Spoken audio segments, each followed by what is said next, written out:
त्या दिवशी नितीन कामत जिम मध्ये गेला नसता, त्याला जिम मध्ये तो माणूस भेटला नसता, तर कदाचित आजचे दिवस वेगळे असते. ट्रेडर्स अजूनही कागद हातात घेऊन फिरत असते. आज लोकांना इन्व्हेस्ट करायला ब्रोकर्सचे उमरे झिजवायला लागले असते. झिरो इन्व्हेस्टमेंट, झिरो मार्केटिंग, तरीही झिरोदा कशी बनली $2 बिलियन ची कंपनी. एकेकाळी 5 लाखांचा तोटा झाल्यावर नितीन कामत नावाच्या या अवलियाने कसं झिरोदाचं साम्राज्य उभं केलं. एका जिम मध्ये भेटलेल्या माणसाने कशी बदलली नितीन कामतची जिंदगी. 17व्या वर्षी ट्रेडिंग सुरू करून तुफान लॉस पाहिलेला माणूस कसा झाला भारतीय ट्रेडर्सचा मसीहा. मित्रांनो, आजची स्टोरी झिरोदाची आहे. एकदम डिटेल्ड आहे आणि प्रचंड इंटरेस्टिंग आहे. याला स्टोरी म्हणण्यापेक्षा एक केस स्टडी म्हणा, कारण तुमच्या लाईफ मध्ये नक्कीच कुठे ना कुठे कामाला येईल. आणि असे कामाचे भरपूर व्हिडिओ पैसा पाणीवर सातत्याने येत आहेत. त्यामुळे आत्ताच सबस्क्राईबचं बटन दाबून बेल आयकॉनवरही क्लिक करा. चला तर मग सुरू करूया भारतीय स्टॉक मार्केट इंडस्ट्रीत रिव्होल्यूशन आणणाऱ्या आणि हजारो ट्रेडर्सची कटकट कमी करणाऱ्या झिरोदाच्या स्टोरीला.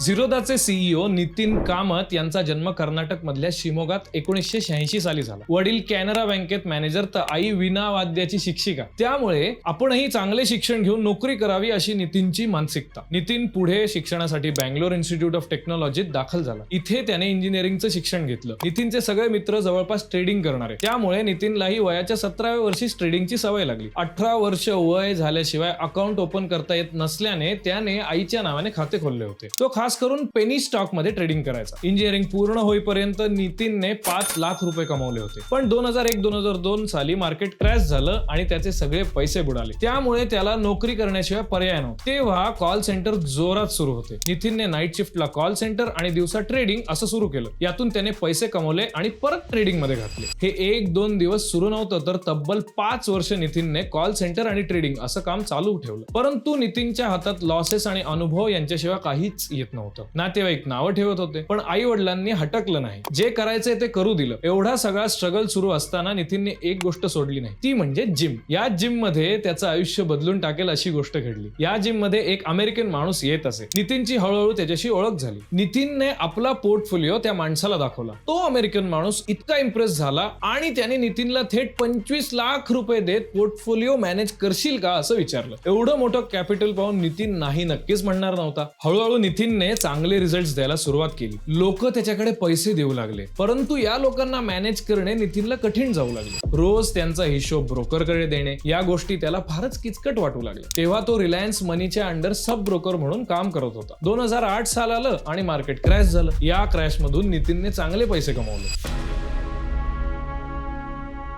अखेर नितीनने ट्रेडिंग मधून रिटायरमेंटचा निर्णय घेतला. पैसे आले होते, आपण आयुष्यभर ट्रेडिंग करू शकत नाही हे नितीनला समजले होते. कंपनी सुरू करायची म्हणजे फंडिंगची गरज होती. तेव्हा नुकताच मार्केट क्रायसिस आला होता, त्यामुळे लोक पैसे इन्व्हेस्टमेंटला तयार नव्हते. नितीनने अनेकांचे उंबरे झिजवले, पण कुणी तयार होईना. त्यात नवीन लोकांवर कुणी विश्वास ठेवेना. अखेर वैतागून त्याने स्वतःचे पैसे गुंतवण्याचा निर्णय घेतला. दुसरीकडे त्यावेळी ब्रोकर्सचे अनेक प्रॉब्लेम होते. त्यात सगळ्यात महत्वाचा प्रॉब्लेम होता की ते किती अमाऊंटची ट्रान्झॅक्शन झाली त्यावर पर्सेंटेज ब्रोकरेज म्हणून घेत असे. म्हणजे अमाऊंट जेवढी मोठी तेवढे ब्रोकरेज मोठे. दुसरी गोष्ट म्हणजे सगळ्या ब्रोकर्सची ऑनलाईन ऍप होती, परंतु कोणीच 100% ऑनलाईन बिझनेस किंवा ट्रेडिंग करत नव्हते. याशिवाय हे सगळे ऍप खूप किचकट होते. तिसरं म्हणजे कशातच पारदर्शकता नव्हती. ब्रोकर हवे तसे लोकांना लुटत होते. का चार्ज करताय, किती पैसे घेताय याचं काहीही लॉजिक नव्हतं. लोक ब्रोकरला लुटेरे म्हणत होते. इथेच नितीन कामतला संधी दिसली. त्याने 3 गोष्टींवर आधारित ट्रेडर आणि इन्व्हेस्टरला सोपं जाईल असं ब्रोकरेज ऍप बनवायचा निर्णय घेतला. त्यात इंट्राडे असो किंवा इन्व्हेस्टिंग सगळ्यालाच फी लागणार, परंतु ती केवळ 20 रुपये. तुमची ट्रान्झॅक्शन अमाऊंट कितीही असू देत, फी मात्र 20 रुपये. याशिवाय ट्रेडिंग पूर्णपणे ऑनलाईन केलं. कुठेही फिजिकल ऑफिस टाकले नाही. जे काही असेल ते सगळं व्हर्च्युअल. त्यामुळे कॉस्ट कटिंग झाली. तिसरी म्हणजे पारदर्शकता. लोकांना ते किती फी घेताय, का घेतायत याची कारणं सांगितली. लोकांना एक ऑनलाईन कॅल्क्युलेटर बनवून दिले. तिथेच तुम्ही ब्रोकरेजचा हिशोब करू शकता. यामुळे करोडपती ट्रेडर्सही खुश झाले, बिगिनरही खुश झाले. नितीनला स्वतःचे पैसे गुंतवण्याचा भलताच फायदा झाला. तो कुणालाही उत्तर देण्यासाठी बांधील नव्हता. तो त्याला जे वाटेल ते करत होता. रिटर्न साठी कुणाचं प्रेशर नव्हतं. अखेर ऑगस्ट 2010 मध्ये कंपनीची सुरुवात झाली. नाव दिलं झिरोधा. झिरो रोधा. झिरो म्हणजे शून्य, रोधा म्हणजे अडथळे. ट्रेडर आणि इन्व्हेस्टर्सचे अडथळे झिरो करणारे म्हणून झिरोधा.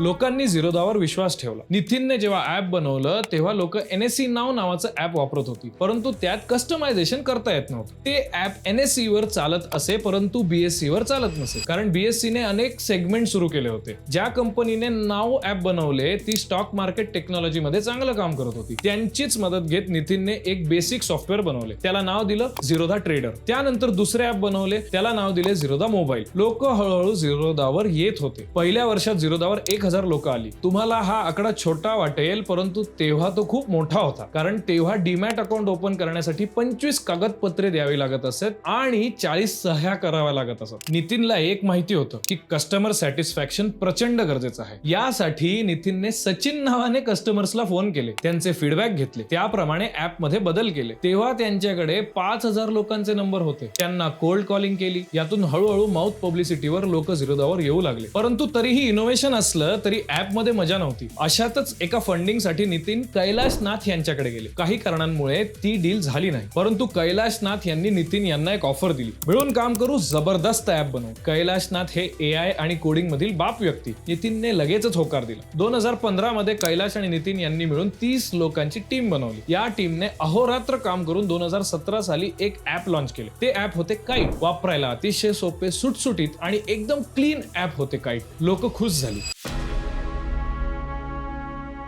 याच काळात लोकांना ब्रोकर्स, शेअर मार्केट बद्दल अनेक शंका होत्या. नितीनने झेड कनेक्ट नावाचा ब्लॉग सुरू केला. लोकांना माहिती द्यायला सुरुवात केली, शिकवायला सुरुवात केली. ट्रस्ट बिल्डिंगचं काम नितीनने सुरू केलं. 2014 साली वर्सिटी नावाचे ऍप लॉन्च केले. यात ट्रेडिंग, इन्व्हेस्टिंग याची संपूर्ण माहिती होती. यातून लोक शेअर मार्केट शिकू लागली. काईट ऍप इतके सोपे बनवले की ते सहज कोणीही वापरू शकेल. महत्वाच्या गोष्टी ऍपवर दर्शनी भागात घेतल्या, कमी महत्वाच्या गोष्टी हाईड केल्या. बिझनेस वाढवण्यासाठी 500 जणांची सेल्स टीम होती. तिला एका रात्रीत सेल्स टीम वरून सपोर्टची टीम केली. जे लोक आपल्याकडे आले त्यांची मदत करणे हा उद्देश होता. लोकांच्या अडचणी सपोर्ट टीमने सोडवायला प्राधान्य दिलं. यामुळे माउथ पब्लिसिटी वाढू लागली. जी लोक इन्व्हेस्ट करत होती त्यांचे इक्विटीचे ब्रोकरेज झिरो केलं. केवळ इंट्राडे साठी ब्रोकरेज ठेवलं. याचा मोठा परिणाम झाला व लोक झिरोदाकडे येऊ लागले. त्यानंतर कॉइन नावाचा प्लॅटफॉर्म लॉन्च केला, ज्यात म्युच्युअल फंड मध्ये इन्व्हेस्ट करता येत असे. रेन मॅटर नावाची कंपनी बनवली, जी फिनटेक इंडस्ट्रीत काम करणाऱ्या स्टार्टअप्सला फंडिंग देऊ लागली, मेंटरशिप देऊ लागली. कस्टमरचे प्रॉब्लेम सॉल्व्ह करताना सतत काहीतरी नवीन देत राहिले आणि कंपनीत इनोव्हेशन करत राहिले.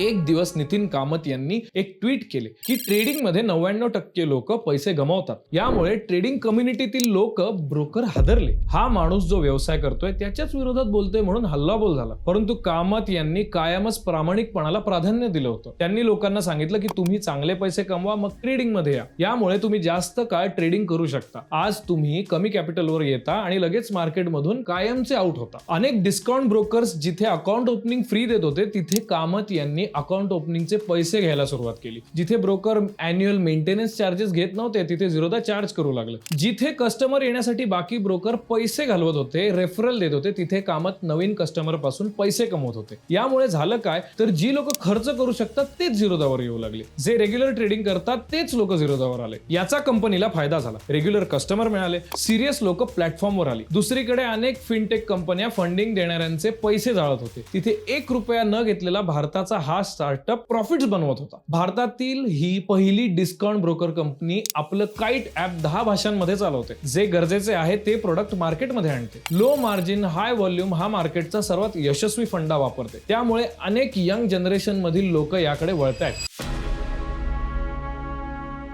झिरोदा कंपनीचा खरा सुवर्णकाळ आला तो कोविड मध्ये. जिथे अनेक कंपन्या कायमच्या बंद पडल्या तिथे झिरोदा राडा करत होती. लोक घरात बसून होती, लोकांकडे कामं नव्हती. अशा वेळी ते ट्रेडिंग करत होते. झिरोदाचे नॉर्मली महिन्याला 70,000 ते 1,00,000 कस्टमर वाढत होते. तेच कस्टमर लॉकडाऊन मध्ये महिन्याला 3 लाखांनी वाढले. 2020 मध्ये 440 कोटी प्रॉफिट असलेल्या याच कंपनीचे 2023 आर्थिक वर्षात 4,964 कोटींचा टर्नओव्हर केलाय. तर कंपनीचा प्रॉफिट आहे 2,000 1,729 कोटी. एकेकाळी 7 जण काम करत असलेल्या या स्टार्टअप मध्ये सध्या 1100 लोक काम करतात. 20% अधिक ट्रेडर झिरोदा वापरतात. म्हणजे जवळपास ट्रेडिंग करणारा प्रत्येक 5वा माणूस झिरोदावर विश्वास ठेवतोय. सध्या भारतात फक्त 3 ते 4% लोक ट्रेडिंग करतात. यामुळे येत्या काळात या क्षेत्राला किती संधी आहे याचा विचारच न केलेला बरा. आणि या संधीचा सर्वाधिक फायदा घेणारी कंपनी कोणती राहील तर ती नितीन कामत यांची झिरोदाच. ही होती झिरोदाची भन्नाट स्टोरी. तुम्हाला कशी वाटली नक्की सांगा. बाकी आणखी कोणत्या कंपनींची स्टोरी तुम्हाला पाहायला आवडेल न चुकता कॉमेंट मध्ये सांगा.